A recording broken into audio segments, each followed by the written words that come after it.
James had always envisioned a simple, joyful life with Emily, a woman whose beauty and gentle nature won his heart.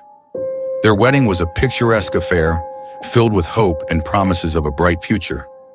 Yet the early days of their marriage quickly descended into a nightmare.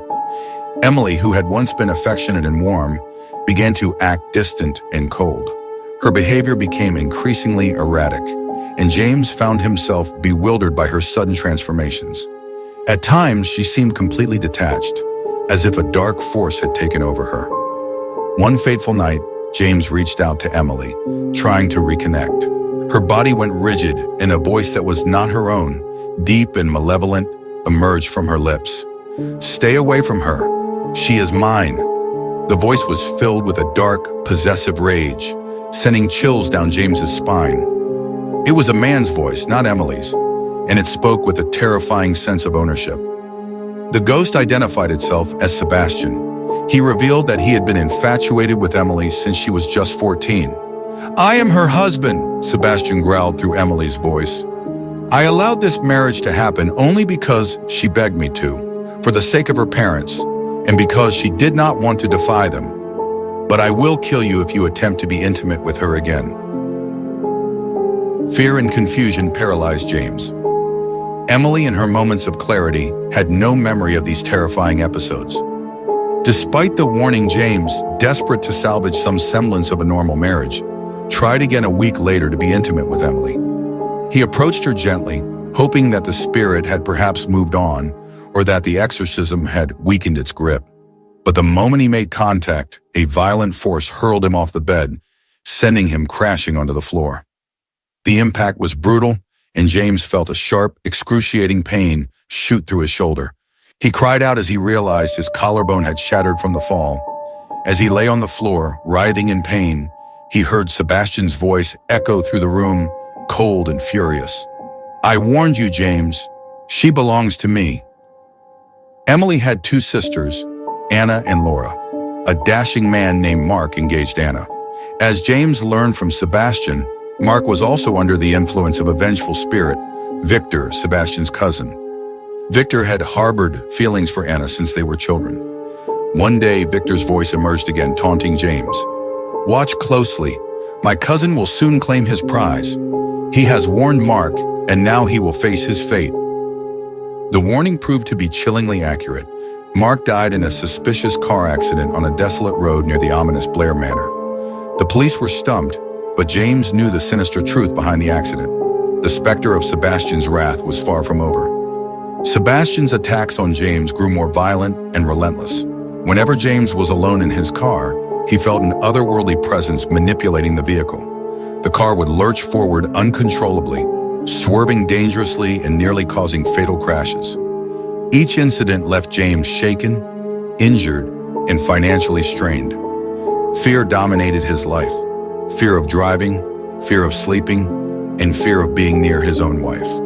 Desperate for a solution, James confided in a trusted friend at work, who directed him to Michael, a renowned spiritual healer known for his success in dealing with dark entities.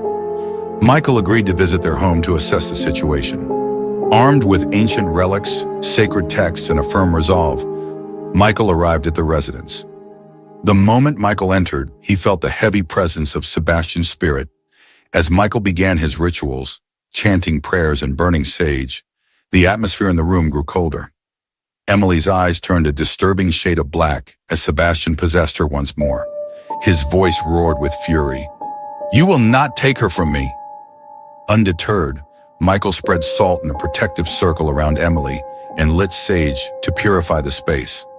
Emily thrashed violently, her body convulsing with the struggle between the spirit and Michael's powerful rituals. Michael placed a healing amulet around Emily's neck, forcing Sebastian to retreat. "You are not welcome here, Sebastian. Leave this place and do not return." The room shook violently, objects flying off shelves, and a cold wind howled through the house. But Michael's determination never wavered. For a brief moment, it seemed as though the exorcism had succeeded. Emily collapsed, unconscious but unharmed, and James rushed to her side. As she slowly regained consciousness, it appeared that the worst was over. But the peace was short-lived. A deafening bang jolted James and Emily awake a few nights later.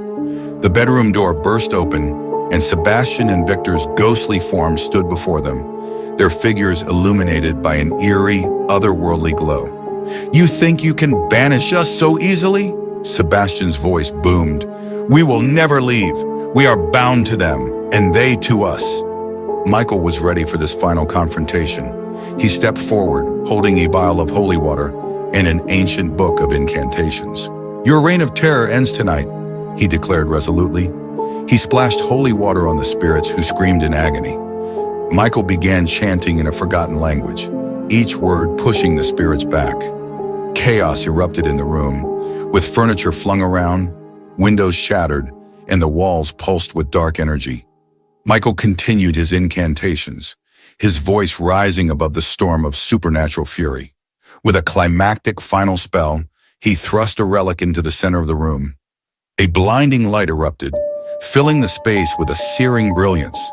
The spirit's screams reached a deafening pitch before being abruptly silenced as they were pulled from the room. The light dimmed, and the house fell into an eerie silence. Emily and her sisters finally found freedom from their torment after defeating the spirits.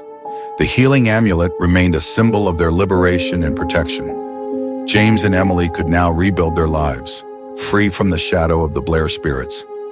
They moved out of their haunted home and settled in a new town, away from the dark legacy of Blair Manor. Their relationship, once fraught with fear and supernatural interference, began to heal. The ordeal had tested their love and resolve, but it also brought them closer together. They started anew, their past struggles fading into a distant memory. The once haunted house now stood empty, its dark history buried beneath the weight of newfound peace and normalcy. 6 months later, James and Emily were finally living the peaceful life they had dreamed of in their new home. Their focus was on building a future together, free from fear, while the dark memories of the Blair spirits seemed like a distant nightmare. One evening, while James was in the kitchen preparing dinner, Emily noticed something unusual. James was humming a tune she had never heard before, a haunting melody that sent a chill down her spine. She approached him, trying to shake off the uneasy feeling. "James, where did you learn that song?" she asked softly, trying to sound casual. He turned to her, his eyes strangely vacant, and a small, unsettling smile curled his lips. "Oh, Emily," he said in a voice that was not his own, a soft, feminine whisper that echoed through the room. "I've always known it." Emily froze, a cold wave of terror washing over her. She recognized the voice immediately. It was a woman's voice, full of sinister playfulness. Before she could react, James's face contorted, and the female voice spoke again, more forcefully this time. "I've waited long enough, Emily. Now he is mine.